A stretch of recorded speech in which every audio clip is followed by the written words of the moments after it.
एक बार भगवान गौतम बुद्ध अपने शिष्यों के साथ किसी पर्वतीय स्थल पर ठहरे थे। शाम के समय वह अपने एक शिष्य के साथ भ्रमण के लिए निकले। दोनों प्रकृति के मोहक दृश्य का आनंद ले रहे थे। विशाल और मजबूत चट्टान को देख शिष्य के भीतर उत्सुकता जगी। उसने पूछा, इन चट्टानों में तो किसी का शासन नहीं होगा क्योंकि ये अटल, अविचल और कठोर हैं। शिष्य की बात सुनकर बुद्ध बोले कि नहीं, इन शक्तिशाली चट्टानों पर भी किसी का शासन है। लोहे के प्रहार से इन चट्टानों के भी टुकड़े टुकड़े हो जाते हैं। इस पर शिष्य बोला, तब तो लोहा सर्वशक्तिशाली हुआ। बुद्ध मुस्कुराए और बोले, नहीं, अग्नि ताप से लोहे का रूप परिवर्तित कर सकती है। उन्हें धैर्यपूर्वक सुन रहा शिष्य बोला, इसका मतलब अग्नि सबसे शक्तिवान है।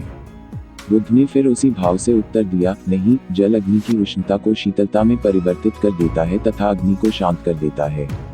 शिष्य कुछ सोचने लग गया। बुद्ध समझ गए थे कि उसकी जिज्ञासा अब भी पूरी तरह शांत नहीं हुई है। शिष्य ने फिर सवाल किया, आखिर जल पर किसका शासन है?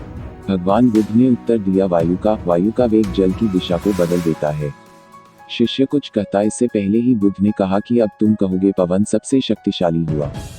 नहीं, पवन सबसे शक्तिशाली नहीं है। सबसे शक्तिशाली है मनुष्य की संकल्प शक्ति या इच्छा शक्ति, क्योंकि इसी से पृथ्वी, जल, वायु, अग्नि इत्यादि को नियंत्रित किया जा सकता है। जीवन में कोई भी महत्वपूर्ण कार्य संकल्प शक्ति या इच्छा शक्ति के बगैर असंभव है, इसलिए अपने भीतर संकल्प शक्ति का विकास करो। इसलिए सबसे अधिक कोई तत्व शक्तिशाली है तो वो है हमारी मनुष्य की इच्छा शक्ति से बलशाली तत्व और कोई नहीं हो सकता है।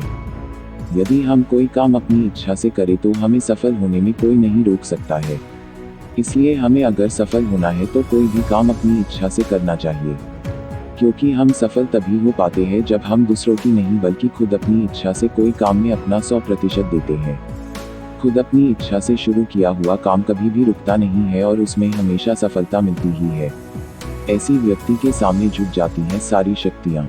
अगर आपको मेरी यह कहानी अच्छी लगी है तो प्लीज़ सब्सक्राइब करें और अन्य लोगों तक पहुँचाने के लिए लाइक और शेयर करें।